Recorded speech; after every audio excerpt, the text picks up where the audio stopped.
The clap. Welcome to the podcast. I am here with my three closest friends. I was gonna say two, but Batman, you're like a friend now. But we're basically starting this podcast with Alina, Spartan Daily reporter. Used to be, not anymore. You gotta really. We have Nollyanne. I'm guessing you also used to be a reporter, or? I am currently a reporter for the Mercury News. Hey. So you brought us our first guest of the podcast, which is Batman of San Jose. Yes. Y'all might recognize him from all the actions in the homeless community. Obviously a regular speaker when it comes to advocacy work. But Nollyanne, you literally brought Batman to us. Oh yeah. He was a phone call away. It was a phone call away. No, You mean a bat signal away. basically. You said you wanted to interview him. I was like, alright, bet. But Batman, like, when you go to encampments nowadays, do some people recognize you? Do they like say like, hey, what's up, Batman? Oh yeah, no. I know most people in San Jose by name that I visit encampments around here, and most people know me or have at least heard of me, which is, I think, something that makes the costume really, really helpful because it's a great communication tool. Yeah. Like, it's almost like wearing a uniform for an art organization. It immediately identifies you as that person, so it's kind of hard to forget who you are, and it very clearly states your intentions. Like, Yeah, how many encampments, have you visited, and which ones have you been visiting pretty recently? I've been doing this about 6 odd years now, I want to say, and I've worked all over San Jose. I've worked in Rochester, New York. I've worked in San Francisco and Oakland as well, and a little bit in Fremont.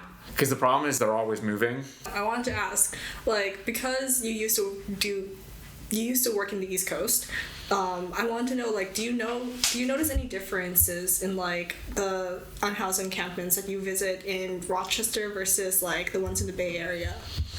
Yeah, definitely. Interestingly enough, Oakland's encampments kind of remind me of Rochester's in a way, because Rochester, you're not finding people along creeks or stuff like that. It's much more visible. And San Jose obviously does have very visible encampments, as well as Oakland and San Francisco, but like they're very exposed in Rochester, very much like Oakland's. They're kind of hard to miss just because there's not a lot of great places for people to kind of go. Whereas in San Jose specifically, because we have so much like, foliage and like, riverbeds around. Literally all of San Jose, you'll find like a different part of the Bay Area citywide. Exactly. I think, honestly, the more interesting thing, though, is the way that these cities address homelessness is very, very interesting. Do you think another reason why, the visibility of our unhoused residents going down, do you think that has anything to do with kind of the mayor's initiative?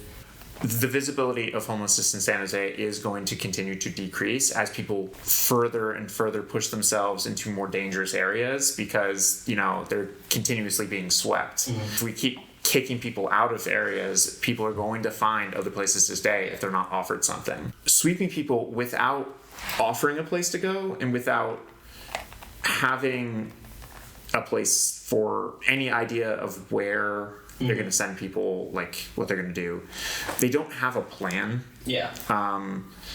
And I can say that with confidence, just being out at these recent sweeps for the past 2 months, I've talked to hundreds of people along those waterways, and I told City Council this as well, but I talked to hundreds of people along the waterways, and not a single person I spoke to got offered services ahead of time.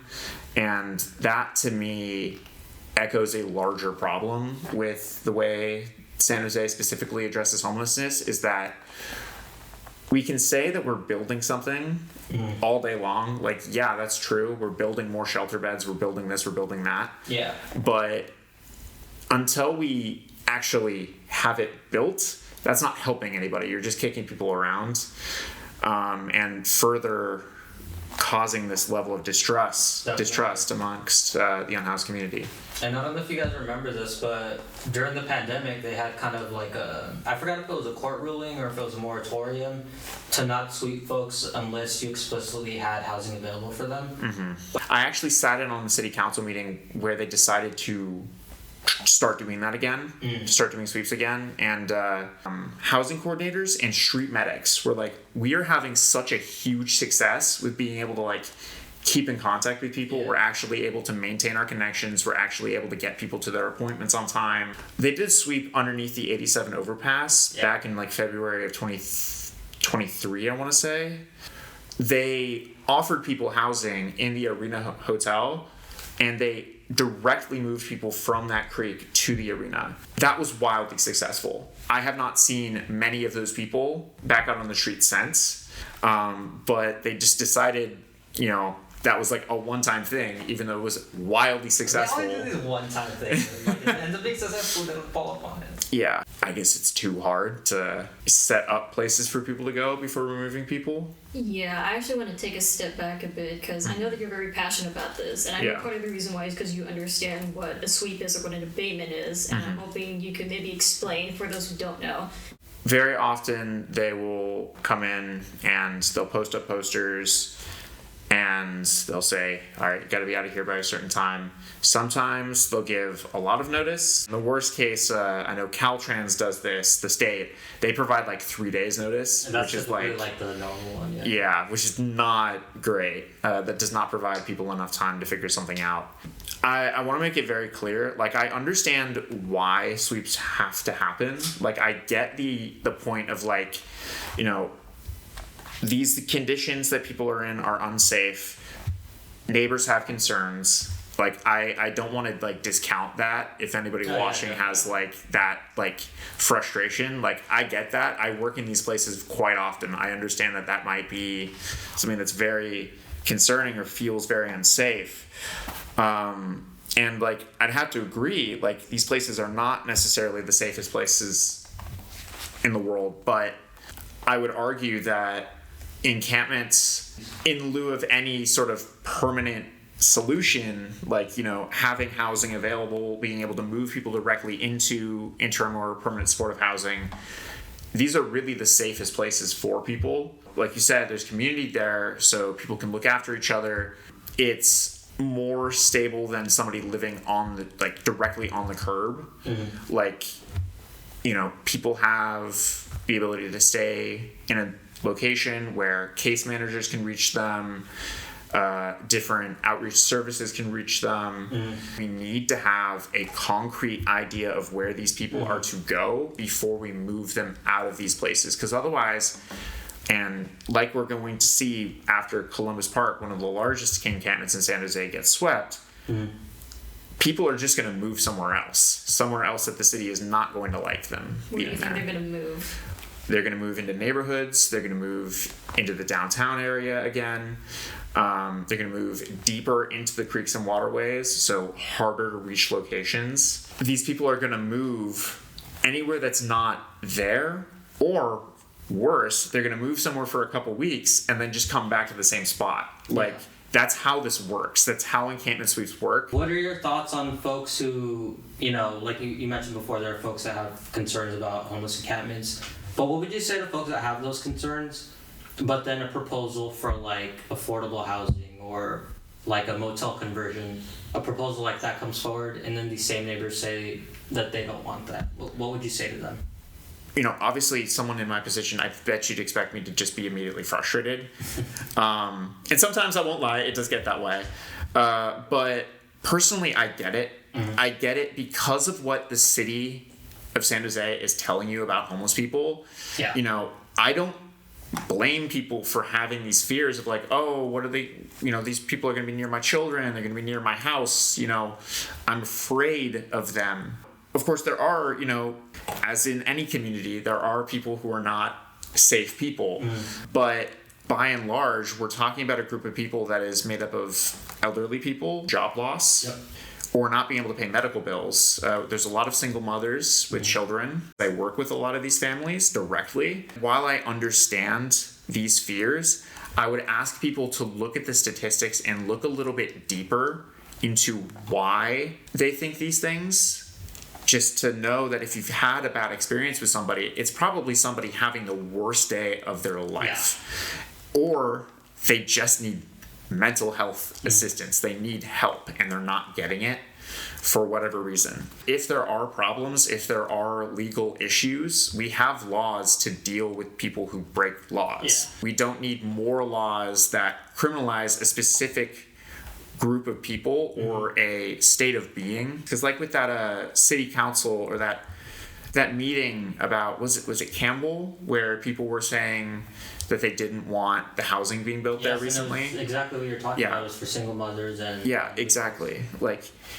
But I guarantee you those people did not understand that. They did not understand that this is for single mothers, and if they did understand that and still continue to have issues, that's a whole nother problem entirely. And I would ask you to reevaluate why you're feeling this way, maybe do some self-reflection, and hopefully come out the other end with a better mindset, because kids do not need to be on the street. So no, I hear you on a lot of that, and I wanted to ask specifically, what stigmas did you have to overcome to do this work? Oh, all of them. A lot of people are probably going to be hearing this and they're going to be like, oh, what stigma would I have actually against this? What were the things that you were hearing around you at the time, and what did you do to get over it? Did you have an awakening? Yeah, basically. I would say if we want to call it that. Yeah.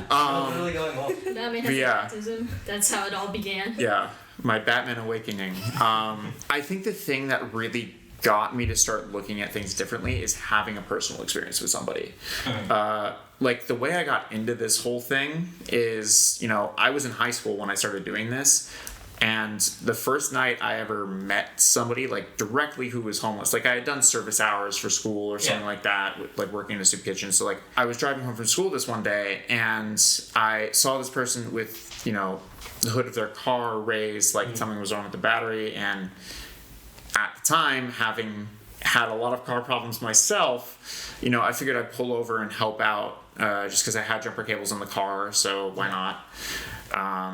I was stopping in the same parking lot anyway because I was trying to get a snack or something like that from the gas station. I went over to try to help jumpstart the car, but again, my car battery kind of sucked, so it physically was not strong enough to do the job. Jumps up with the battery. You're on death. Yeah, it was rough, right? Yeah. Funnily enough, there was a auto repair shop in the same parking lot, and I figured they'd have one of those jumper cable boxes to help jumpstart the car. Having driven kind of a shit box of a car for a little bit. I don't know what language we're using on here. No, but, you use shit box of a car. Okay, yeah. Having driven a shit box of a car for a little bit, and I say that with all the love and respect in the world to that car. I love that car. Yeah, we're not gonna name it. Is that car still your car? Unfortunately, no, it died. Oh, okay. But I just needed to make sure. But my grandmother drove that car. What was the name of the car? We're gonna do a deep dive on the shit box. Yeah, well, we can cover that in a minute. So, having used that service before repeatedly, I figured, I'd just go in and ask. So I went in, I asked, I'm like, hey, this person out in the parking lot needs help jumpstarting their car. Can we get that jumper cable box? And the first thing this guy says to me is she living in her car? I'm immediately confused. I'm like, what? Why does that matter?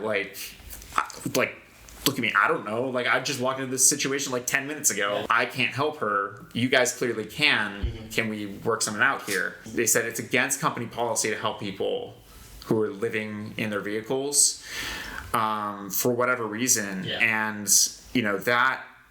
that was the moment for me. I think it really hit me just how discriminated against and harsh the world is towards people who simply don't have a place to live. Really? Yeah, no, I was there a while. I don't remember the exact amount of time, but I think he got off around 7. Mm.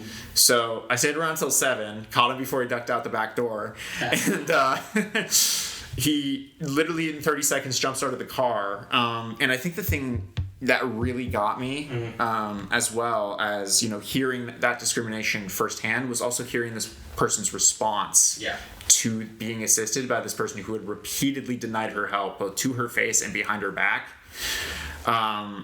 She was so thankful to the point of tears that this person was helping, both to myself, but also to this person who had repeatedly denied her that help, denied her that sense of personhood. And, you know, I was looking at this guy's face, and you could pinpoint the exact moment he stopped seeing her as a problem and started seeing her as a person. And that really stuck with me, the fact that, like, it was such a personal experience, that it took that experience to force this person and myself to sort of start to acknowledge the fact that, you know, homeless people are not unhoused, and homeless people are not bad people. They're people. Yeah. After that point, I stopped looking at, you know, homelessness and, you know, houselessness as a crisis from the perspective of, like, a moral failing, and started looking a little bit deeper. Yeah. I kind of forced myself to not acknowledge any biases I might have had at the time. And that was very difficult, because obviously, you know, I've been raised, you know, to respect all people and, you know, stuff like that. Like, you know, most people are, I would hope. It's different to say and then to do it. Exactly. It was hard to kind of push that to the side, because obviously, you know, I had heard things, and, like, you know, I was concerned for safety and stuff like that when I started doing this. But very quickly I realized through talking to people that, you know, 95% of the time people are just having a rough go of it, and, you know, are just not handling it very well sometimes. I just want to ask the question now. Like, in Rochester, was the way they handled homelessness there different from the way people handle it here? Or, like, city officials specifically handle it here? Yes and no, I'd have to say, which I know is not a very satisfying answer, but I will explain. Rochester, New York, has a population of around 800 people living on the street on any given night, which I know sounds crazy compared to, like, the over 10,000 people here. You said 800 people total. I thought you meant 800 people total living in that city. Oh, yeah, no. I was like, wait a minute. Yeah, no, living on the street. Living on the street. Yeah. The city of Rochester, they would not do as frequent of encampment sweeps. And you might say, oh, that's just due to the size. But no, these places that people were staying were very public, like very visible to the public. They had much more of a focus on community outreach. They even had some sanctioned encampments. There was one called Peace Village that had these little shelter things. Like, it was like a quick build, you know, shelter here, but it was like more community ran. It was pretty successful. Like, people would kind of cycle through there, and it was sort of supported by the city, and then also the House of Mercy, which is one of the larger shelters in the Rochester area. Unfortunately, Rochester has started adopting more of a strict and kind of more unfortunately familiar policy to dealing with homelessness. A couple months before I actually had to move back here, they had started doing larger sweeps and were very much changing the way that they addressed homelessness, which I think is really, really unfortunate, because if they invested money into certain programs, and maybe they don't have the same financial situation as San Jose, probably not. If there was a different investments made, they probably could build enough housing for that many people. Like, if we think about, 800 people here is like such a small number in comparison. That's like 3 multi-story developments. Yeah. Basically. Mm-hmm. You just know that shit off the top of your head. That's 3 multi-story developments. I mean, like, if every development was like 200, that's like 4 technically. But like, if you're counting, like, some of them might have families and shit, like, that's like that's like 3. That's like 3 to 4. Well, more like 17 with how San Jose does it, where like it's like 2 floors are affordable, and the rest of it's all. Let me ask you this: how many stories is too high? How many stories is too high? Yeah. Well, we got the airport right there, so we can't build shit above like 10. So anyway, it's actually like 20, I think. Oh, really? Yeah, like 20. Anyway, near the airport. I find that San Jose is such a funny place to live to me. But I don't want to keep you here too much longer, Batman. I did want to highlight that you had made a request That was the write-in, I think. Peanut butter M&Ms. Yeah. Why? It's so hot in here. I think it's melted a little. Oh. Well, peanut butter M&Ms are just M&Ms but better. They go better with ice cream. I demand each and every one of you who watches, I don't know how many people are going to watch this, but try peanut butter M&Ms on ice cream. You will not regret it. So we're supposed to get you ice cream too. What flavor? Yeah, actually, I'm very disappointed. I'm actually going to walk out of the podcast now. Okay, I'm putting this on the other table. But yeah, I would say, above everything else, if you can't physically get out there and help people, if you can't physically do anything to solve this problem, I know it feels kind of helpless with how big this problem is, and especially with the political climate we're in right now. Given the situation we're in right now, I know it can feel very helpless. I know it can feel very overwhelming, like you're drowning. Believe me, I get it. I experience it every single time I go out and visit Columbus Park. It feels like drowning sometimes because of just how many people need help. But just stop for a moment, consider what you as an individual can do with the resources you have. When I started doing this, I was working a summer job. I had $20 a trip was what I budgeted myself to. And I stretched that as far as possible. I was buying 3 paper bags out the first time I went out. It was, pop top can of Chef Boyardee, can opener, some silverware, plastic silverware, a water bottle, I think a pair of socks, and something else I'm forgetting. And I dropped 3 bags that night. Was not the most effective, but to those people, that plus the conversation that happened afterwards meant the world to people. You have the ability to converse with people, and while that may sound scary, I guarantee you, if you do that, it will mean the world to people. Just treat people like people. Very clearly, I want to say, not sympathy, empathy. Empathize with people. Be in solidarity with people. Really build connections with people, because that's really the only way we're ever going to make anything better, is if we actually communicate with each other, if we talk to each other, and we get things done. Yeah.